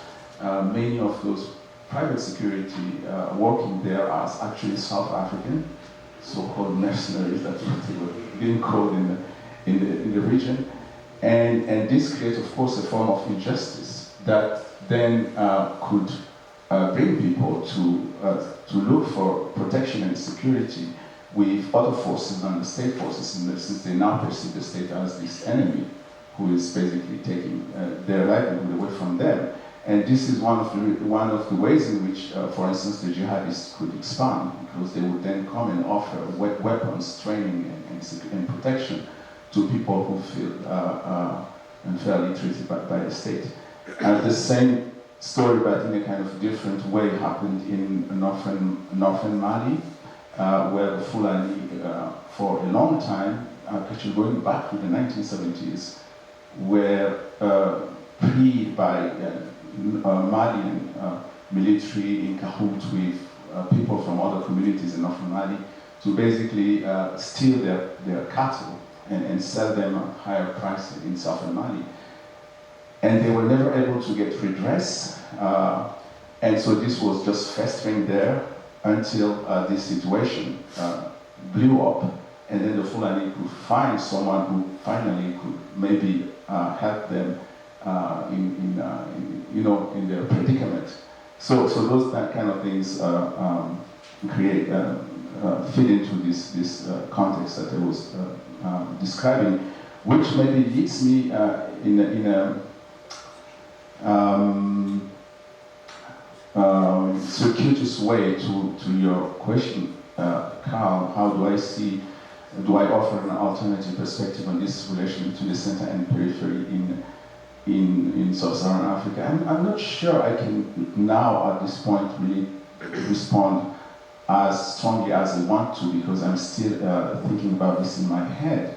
But I'm also conducting a very different research from this one. This is a history. I'm conducting a carbon research and whatnot. I'm trying to write a monograph on the history of Niger from 1959 to 1989, considering that this is the period where people, elite in Niger, believe in national development. This is the era of national development, and this made of Niger something of a very different country from what it is now. And the more I do the research, the more I realize that. And actually, this is what drew me to this notion of care, because I have the impression by just looking in the archives that elite in the era of national development had a very different sense, more intensive and greater sense of care than elite today. And of course, this then would inform their relationship with the periphery in very different ways. But I'm really still kind of trying to understand what's going on here, so I cannot offer a straightforward response to your question. And this, however, ties into the question about legitimacy and violence. That was inspired by the comparison between the Tuareg ideology and Salafi ideology. Well, I would say maybe a quick answer to that would be that the reason why the Salafi won over the Tuareg is just that they were better armed, and in fact they were present in this northern Mali region for a much longer time as an organized armed force. Only they did not want to attack the Malian state. That was not their agenda. Mainly because most of the leaders of these Salafi groups were actually Algerians, and they considered northern Mali to be just a base from which to cause trouble to Algeria. Because the reason why they ended up in northern Mali goes back to 1991, when there was an election, the first free election in Algeria, and the Islamist party, so-called Islamist party, the Islamic Salvation Front, won the election, but the military intervened, like what happened in Egypt, to remove them from power. So this then led to a civil war of all those Salafi resisting the fact that they were being removed. It was a gruesome civil war that raged in Algeria for the best part of the 1990s, and then they were finally defeated by the Algerian army and withdrew south of Algeria into northern Mali, which proved to be the most welcoming place for them. So they were really just about fighting Algeria. When those Tuareg rebels came in and demonstrated that they could defeat the Malian army and occupy the region, came in, the Salafis said, okay, we cannot let them do that on themselves. We have to participate in this, but our agenda is different from the agenda of those Tuareg rebels. And also our staying power is greater than that of the Tuareg.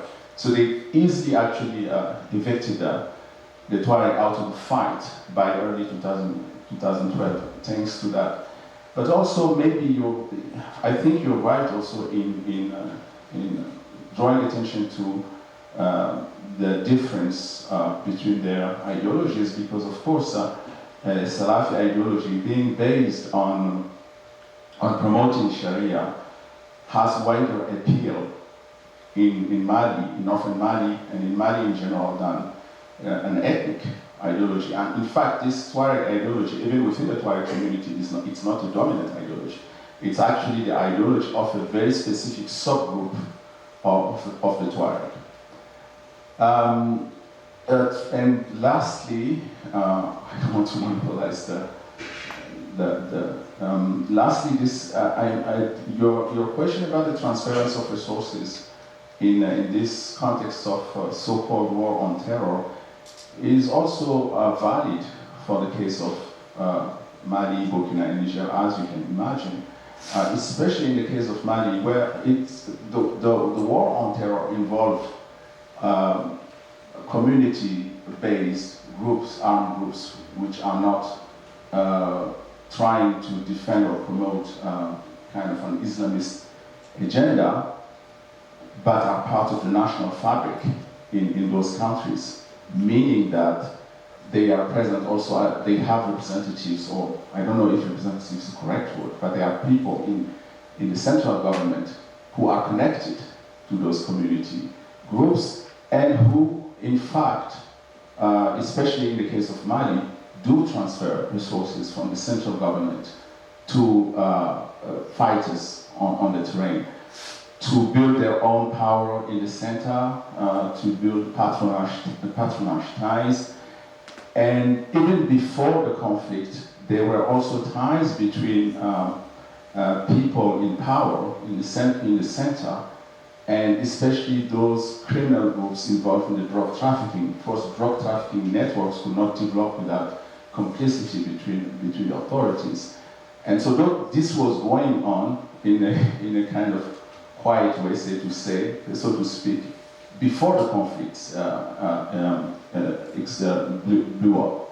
And now that we have the conflict, everything has been taking different routes. For instance, the drug traffickers have the impression that they can no longer rely on state protection to engage in whatever they're doing, because the state is no longer now able in many areas of the territories to provide this security that they need. So they can actually ally themselves with jihadists. They can also ally themselves with other community-based armed groups.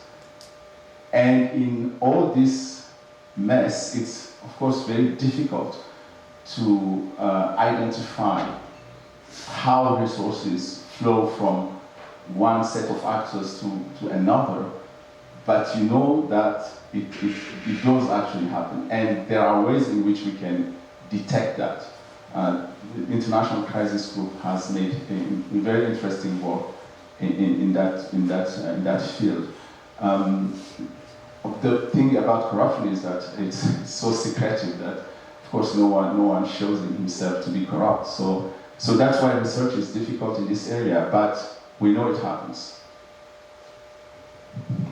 So I'll just respond to all three questions, I think, that were applicable to me jointly. So there's a lot of evidence of state resources going into these criminal groups or violent groups in Colombia.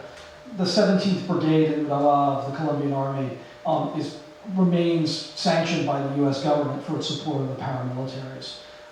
People told me that in Putumayo, the Naval Force South, based in Puerto Leguizamo, elements of that were involved in the drug trade, which involves them fundamentally with the FARC in the region.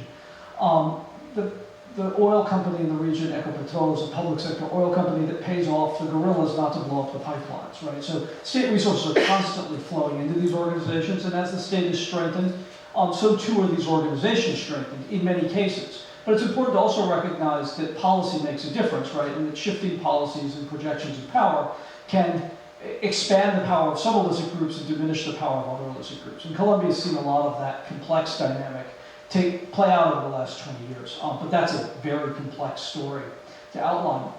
specifically get into this question of what I mean by hybridity. The first thing I think that we have to recognize is that the state is heterogeneous, right? It's not just the state. The state is itself an assemblage of violent actors, right, that is also engaged with a broader assemblage of non-state violent actors, or quasi-state violent actors. Because in many cases, the paramilitaries are also police, or also members of the military at the same time, or are set up directly by elements of the military. In that context, there are complex and different relationships in different regions that I've been working in, and that's something that I'm going to have to work through as I develop this project and move it towards publication. But it's important to recognize that these groups do not exist in opposition to each other. Be it the guerrillas or the paramilitaries, the state projects power very often through those organizations. There are things that the guerrillas do in Putumayo that are fundamentally in the interest of the state, and in which there is, if not a direct relationship, certainly complicity between state actors and the guerrillas, right? The state is interested in there being limited development in Putumayo by the peasants who live there. The guerrillas are complicit in that process, which opens up space for economic development by mining companies and for petroleum extraction. With the paramilitaries, the state projection of power through those organizations is much clearer. When the state wants to contain the guerrillas or, disrupt the lives of peasants to help, consolidate agro-industry, the paramilitaries have played a pretty clear role in that. It's also important that elements of the state are also engaged in violence, in dialogue with these groups, not projecting power through them, but in relationship to them. Right, so the central government of Bogotá derives an immense amount of power because of public fear, and especially fear in the private sector, of the guerrilla. Right, so the presence of the guerrilla in certain parts of the country is useful to the central state and to other elements of the Colombian state in order to advance different political projects. One key political project, state-building project, under Alvaro Uribe, who was president between, I think, 2002 and 2010, was something called democratic security, where he sought to rebuild Colombian society, right, in his own language, in the language of this project, of sort of an anti-terrorist society, where Colombian society would hang together, right, and work with the state to denounce terrorist and leftist elements in Colombian society to build this quote-unquote democratic society, but this very right-wing political society that he was seeking to build. And this was done very much in dialogue with FARC power in the country at the time, or guerrilla power in the country at the time, which generated fear, right, and which justifies the expansion of the military. So it's important to understand that there are gaps and shifts in this, where the state is both simultaneously working through these groups and operating in dialogue and in opposition to these groups. What for me is essential is that we move beyond simplistic Weberian notions of statehood, where the state has this putative monopoly on the use of violence, which the state governments in Latin America and the Caribbean constantly use as an excuse for their failure to actually provide for the protections that they're required to under the democratic constitutions of the region. What they say is, well, there's these powerful criminal groups that we can't do anything about, right? We've failed, right? We're this poor limited state. We need to be strengthened. But, as the questioner over there said, actually when you strengthen the state, what it tends to do is it tends to strengthen these very same dynamics. And until we recognize that there is a much more complex assemblage to the manipulation of violence in these societies, right? This violent pluralism that I've been writing about for some time, until we recognize that that's there, we as analysts are always going to fall into the trap of saying, oh, the state's weak, the government's failing because it doesn't have the monopoly of the legitimate use of violence, and we need to strengthen that. When in fact, the government's failure to maintain a public monopoly of legitimate use of violence is actually part of a wider political project to manipulate and control civilian populations in putatively democratic societies and to undermine their rights. And until we recognize the dynamics through which governments operate, we're never going to be able to confront the ways in which these political systems fail to live up to their public commitments. Thank you.